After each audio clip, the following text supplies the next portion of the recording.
السلام علیکم ورحمۃ اللہ وبرکاتہ۔ ناظرین، امید ہے آپ خیریت سے ہوں گے۔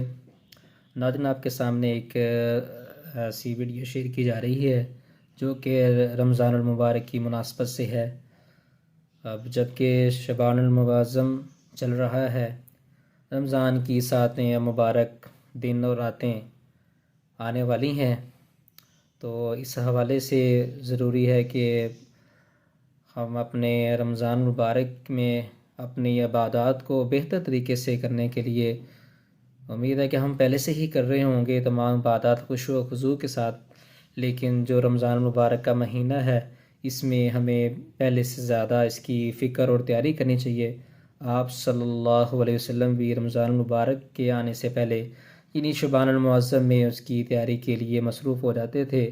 ان کا تو معمول ہی پورا سال ہی سال ہوتا تھا، لیکن رمضان المبارک کے حوالے سے اس کا احترام اور اس کی آنے کی تیاری اور اس کو خوش آمدید کہنے کے لیے ہوشاں رہتے تھے۔ تو اس لیے آپ سے ایک ویڈیو شیئر کی جا رہی ہے جس کو مولانا طارق جمیل صاحب مدظ اللہ علیہ بہت ہی احسن اور نفیس انداز کے ساتھ آپ سے گفتگو فرما رہے ہیں۔ سماعت فرمائیں۔ میرے نبی پاک صلی اللہ تعالی علیہ وسلم رجب سے رمضان کے استقبال کی تیاری کرو۔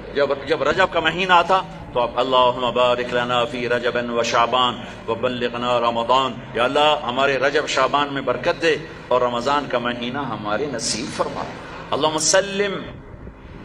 اللہم سلمنا لرمضان، اے اللہ ہمیں رمضان تک سلامتی کے ساتھ پہنچا دے، وسلمہ لنا، اور اسے سلامتی کے ساتھ ہم تک پہنچا دے، وتسلمہ منا، پھر ہمارے روزے اس میں قبول بھی فرما لے۔ اتنی جلد پہلے سے رمضان کا استقبال فرماتے، شعبان کا چاند خود دیکھنے کی کوشش فرماتے تھے، شعبان کے چاند کو خود دیکھنے کا اہتمام فرماتے تھے، اور چاند نظر آ جاتا تو روزہ رکھتے تھے۔ شعبان کا یکم شعبان کا چاند نظر نہیں آتا تھا تو روزہ نہیں رکھتے تھے، چاند نظر آ جاتا تھا شعبان کا تو رمضان کے استقبال کے لیے روزہ رکھتے تھے۔ اور رمضان قرآن کا مہینہ ہے، شہر رمضان الذی انزل فیہ القرآن، رمضان کا مہینہ جس میں قرآن اترا۔ حالانکہ ہونا چاہیے رمضان کا مہینہ جس میں روزہ فرض ہوا، وہ آگے کہا فمن شہد منکم الشہر فلیصم، پھر جو مہینے کو دیکھ لے پالے تو روزہ رکھے۔ لیکن رمضان کا تعارف کیسے ہے؟ رمضان کا مہینہ جس میں قرآن کو اتارا گیا۔ رمضان کا تعارف قرآن سے ہے، یہ اشارہ ہے کہ یہ مہینہ قرآن کا ہے، اس میں قرآن اترا، اس میں تورات اتری، اس میں زبور اتری، اس میں انجیل اتری، اس میں صحف ابراہیم اترے، صحف موسیٰ اترے۔ لہٰذا امت کو خاموش پیغام دیا ہے کہ رمضان قرآن کے ساتھ گزارو، موبائل بند کر دو، لیپ ٹاپ بند کر دو، فیس بک بند کر دو، سوشل میڈیا بند کر دو، یہ ٹاک شوز بند کر دو، ایک مہینے کے لیے ٹی وی بند کر دو، اخبار بند کر دو، بس قرآن کے ساتھ بیٹھ جاؤ، مرد یا عورت قرآن کے ساتھ تلاوت بھی کرو اور پشت مقرر کر کے ترجمہ بھی پڑھو۔ بھائیو بہنوں، میرا درد ہے، میرا دکھ ہے، ہم قرآن سے بہت دور ہو گئے، ہم قرآن سے بہت دور ہو گئے۔ ہم نے قرآن رکھ لیا ہے صرف ختم پڑھنے کے لیے، فاتحہ پڑھنے کے لیے، یا کسی کی دکان کھلتی ہے تو یاسین پڑھنے کے لیے، ہم نے قرآن فال نکالنے کے لیے، ہم نے قرآن اموات پر پڑھنے کے لیے، یہ ساری باتیں کرو، لیکن قرآن کا موضوع تو ہدایت ہے، قرآن کا موضوع تو ہدایت ہے، اور ہدایت ملتی ہے قرآن پڑھنے سے، اور صرف پڑھنے سے نہیں، سمجھنے سے کہ اللہ کیا کہہ رہا ہے۔ میں یوں کہتا ہوں، اگر آپ کو سارے قرآن میں کوئی تکلیف ہو رہی ہے تو پورے قرآن میں ٹوٹل 89 80 جمع 9 89 صرف 89 دفعہ میرے اللہ نے کہا ہے یا ایھا الذین آمنو، اے ایمان والو۔ تو اللہ کیا کہہ رہا ہے؟ مجھ سے بات کرنے لگا ہے، یا ایھا الناس، پوری دنیا سے بات، یا ایھا الذین کفروا، کافروں سے بات، یا اہل الکتاب، عیسائیوں سے بات، یہودیوں سے بات، یا ایھا الذین ہادوا، یہودیوں سے بات ہو رہی ہے، لیکن یا بنی آدم، ساری دنیا سے بات ہو رہی ہے، لیکن آپ کہتے ہیں نا یا ایھا الذین آمنوا۔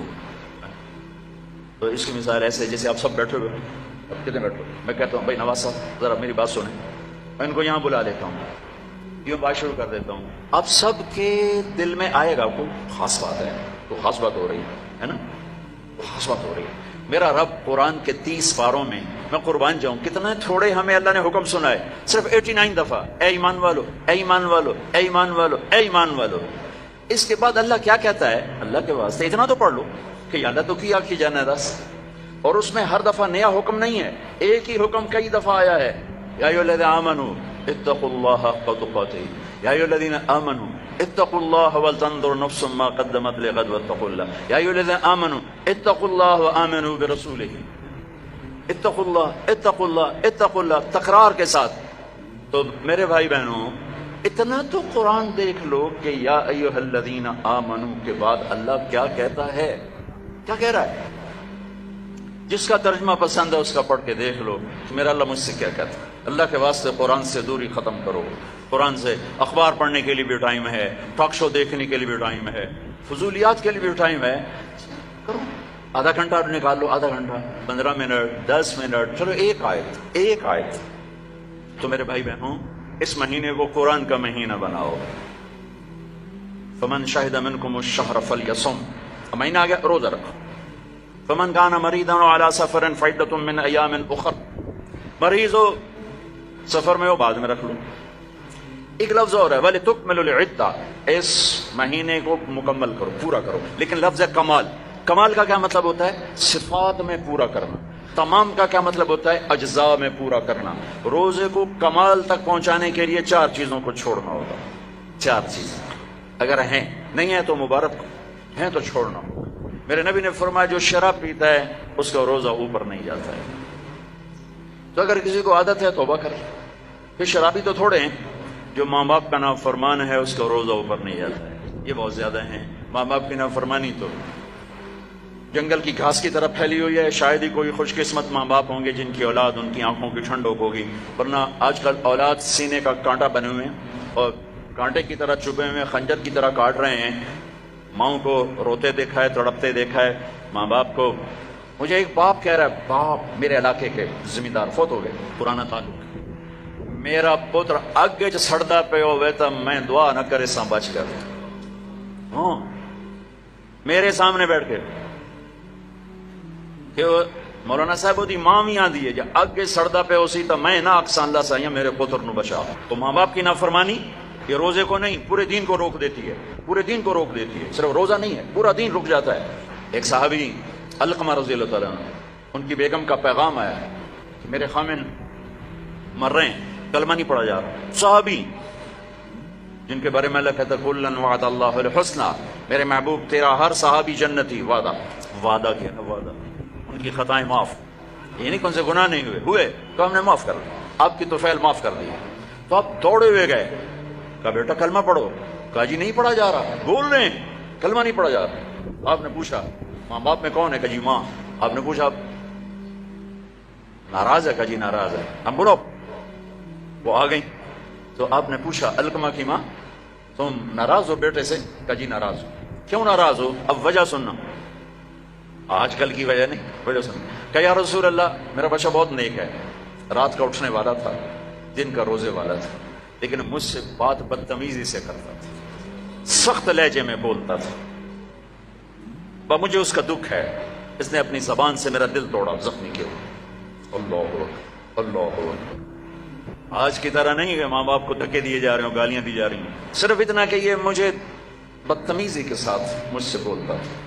تو آپ نے کہا معاف کرو گی؟ کہا میرا جی نہیں چاہتا۔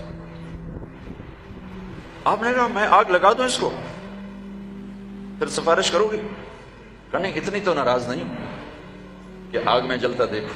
کہا پھر اگر تو نے اسے معاف نہ کیا تو اللہ اسے آگ میں جلا دے گا۔ کہا اچھا میں معاف کرتی ہوں، میں معاف کرتی ہوں۔ آپ نے کہا بیٹا کہو لا الہ الا اللہ، تو ان کی زبان سے نکلا لا الہ الا اللہ اور جان نکل گئی۔ پھر آپ نے ان کا جنازہ پڑھا اور جنازے کے بعد آپ نے اعلان فرمایا جس نے ماں باپ کو تکلیف دی اس پہ اللہ کی لعنت، فرشتوں کی لعنت، زمین آسمان کی لعنت، نہ ان کی نماز قبول ہے، نہ روزہ قبول ہے، نہ حج قبول ہے۔ تو روزے کو روکنے والی چیز ہے شراب، ماں باپ کی نافرمانی۔ لیکن ماں باپ سے بھی کہتا ہوں ایسے رویے مت اختیار کرو کہ اولاد گستاخ ہو جائے۔ آج کے 90% ماں باپ اپنی خطاؤں سے اولاد کو گستاخ بنا رہے ہیں۔ انہیں پتہ نہیں ہے کہ اولاد کو لے کے کیسے چلنا ہے؟ تربیت چڑھائی چڑھنے کو کہتے ہیں، رب واسے ہے تربیت، اور چڑھائی چڑھنے میں پسینے آتے ہیں، بدن ٹوٹتا ہے۔ اور آج کی تربیت ہے ڈنڈے مارو بے عزت کرو، ڈنڈے مارو بے عزت کرو، چاہے ماں باپ ہو، چاہے اسکول ہو، چاہے مدرسہ ہو، چاہے وہ مکتب ہو، بے عزت کرو۔ یہ چیز گستاخی پیدا کرتی ہے۔ میرے نبی نے کہا اکرموا اولادکم، اکرموا اولادکم، اپنی اولاد کو عزت دو۔ حضرت علی کا فرمان ہے لأنہم خلقوا لزمان غیر زمانکم، یہ تم سے اگلے زمانے کے لیے پیدا کیے گئے ہیں، اگر اپنے نام کو باقی رکھنا چاہتے ہو تو ان کو عزت دو۔ اور میرے نبی کیسے عزت دیتے تھے؟ بس فاطمہ رضی اللہ تعالیٰ عنہا گھر تشریف لاتی، کبھی کبھی تو نہیں آتی، دیوار کے ساتھ دیوار ہے، آنا جانا لگا ہوا ہے، لگا ہوا ہے، لگا ہوا ہے، جتنی دفعہ آتی ہیں اور جب آتی، جتنی دفعہ آتی ہیں اور جب آتی، میرے نبی کھڑے ہو جاتے، چار پیر پہ کھڑے ہو جاتے، کھڑے ہو جاتے۔ اور وہ فاطمہ ہیں، یہ میرے نبی ہیں، یہاں کھڑے ہو کر انتظار نہیں کرتے تھے، آگے بڑھ جاتے تھے، آگے بڑھتے تھے، اور آگے بڑھ کر اپنی بیٹی کا ہاتھ پکڑتے، پھر یہاں بوسہ لیتے، پھر ان کا ہاتھ پکڑ کے لاتے، پہلے اپنی بیٹی کو بٹھاتے اور اس کے بعد خود بیٹھتے تھے۔ سبحان اللہ، کیا کمال ہے، کر کے دکھایا۔ ہم تو اپنے بیٹوں کا کبھی شاباش ہی نہیں دیتے۔ میں نے ایک دوست سے کہا یار اپنے بچوں کو کبھی شاباش بھی دیا کر، کہ کس گل کی شاباش دے، سارا دن ستے رہتے شاباش دے، فلموں میں شاباش دے، گانے سنتے شاباش دے۔ میں کہ یہ تو برائیاں ہو گئیں، کوئی اچھائیاں بھی دیکھ، اچھائیاں بھی ہوں گی، چونکہ ہر انسان کے اندر نیگیٹو تار بھی ہے، پازیٹیو تار بھی ہے، تو ان کی اچھائیوں کو واہ واہ کرو، وہ برائیاں خود چھوڑتے چلے جائیں گے۔ ہر وقت ٹوکا ٹاکی، ہر وقت ٹوکا ٹاکی، یہ کیوں نہیں کیا، یہ کیوں نہیں کیا، یہ کرنا تھا۔ اور ایک یہ پڑھائیوں نے تباہ کر دیا ہماری نسل کو، ہماری اولاد کو۔ 3 سال کا بچہ جسے ماں کی گود کی ضرورت ہوتی ہے، وہ ظالم ماں ہے جو 3 سال کے بچے کو اسکول کے حوالے کر دیتی۔ تیسرا جس سے روزہ برباد ہوتا ہے، جو رشتہ داروں سے لڑتا ہے، خون کے، ماں کے رشتے، باپ کا رشتہ، چچا باپ کا رشتہ، باپ کی طرف سے جو بھی رشتے آ رہے ہیں باپ کی طرف سے، ان سے لڑائی جھگڑے۔ ماں کی طرف سے رشتہ، خالہ، نانی، نانا، ماموں، باپ کا رشتہ، پھوپھی، پھوپھا، خالہ، خالو، جو ان سے سینگ پھنساتا رہتا ہے، لڑتا رہتا ہے، اس کا روزہ بھی اٹک جاتا ہے، اوپر نہیں جاتا ہے۔ تو بھائی اگر کوئی ایسا لڑائی بڑائی کا چکر ہے، اس سے بھی توبہ کرو، اپنے روزے کو بچاؤ۔ چوتھا، جو کسی کے لیے دل میں نفرت پالتا ہے، دل میں بغض پالتا ہے، دل میں کینہ پالتا ہے، اس کا روزہ بھی اٹک جاتا ہے۔ اپنے دل کو بھائیوں بہنوں نفرت سے صاف کرو، بغض سے، کینہ سے صاف کرو، ماں باپ کی دعائیں لو، رشتہ داروں سے صلح کرو، اپنے روزہ بچاؤ تاکہ اللہ تقوی کا لباس دے اور اللہ